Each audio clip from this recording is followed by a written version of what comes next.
Kim Chiu, kinantahan si Paolo ng Mr. Right sa loob ng sasakyan. Actor, ngumingiti lang.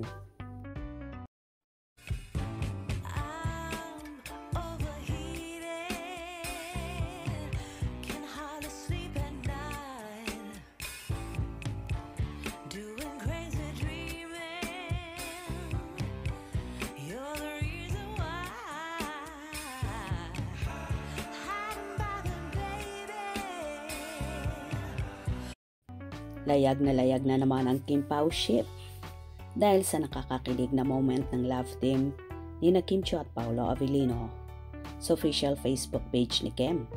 Mapapanood ang video ng kanyang mala-concert na pagkanta sa loob ng umaandar na kotse nang naka-microphone pa.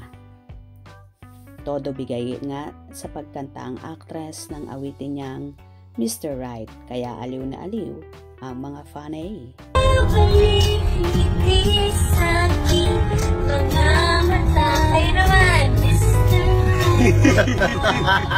Yes, thank you.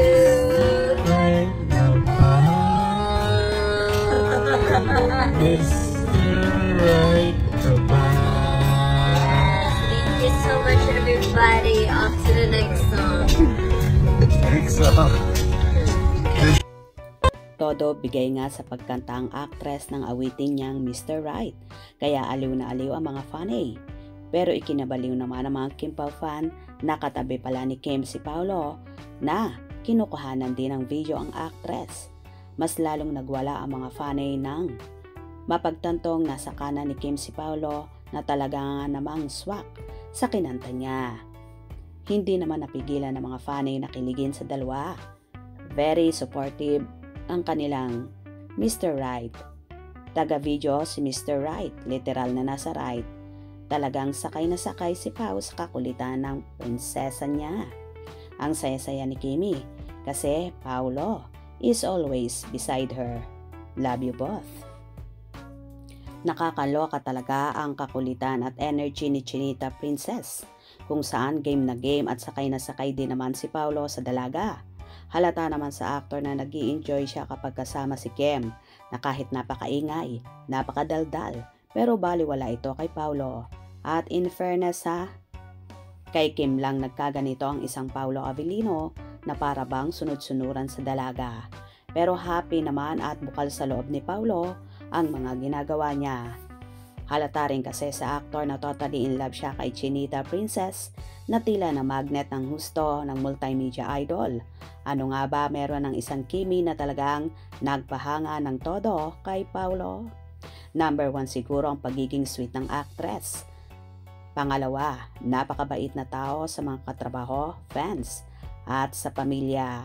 Number 3, kahit sobrang sikat na ay napaka-humble at down to earth at napaka-strong ng personality niya.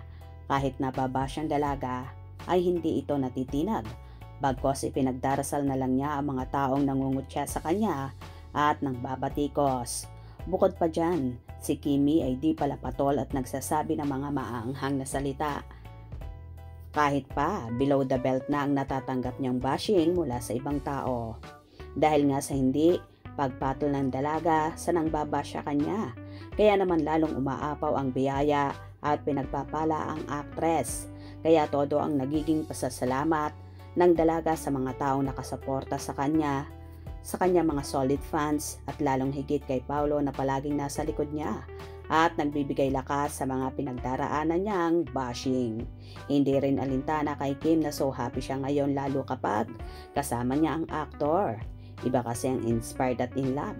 Kaya naman si Ate Lakam ay botong-boto rin kay Paolo para sa nakababatang kapatid.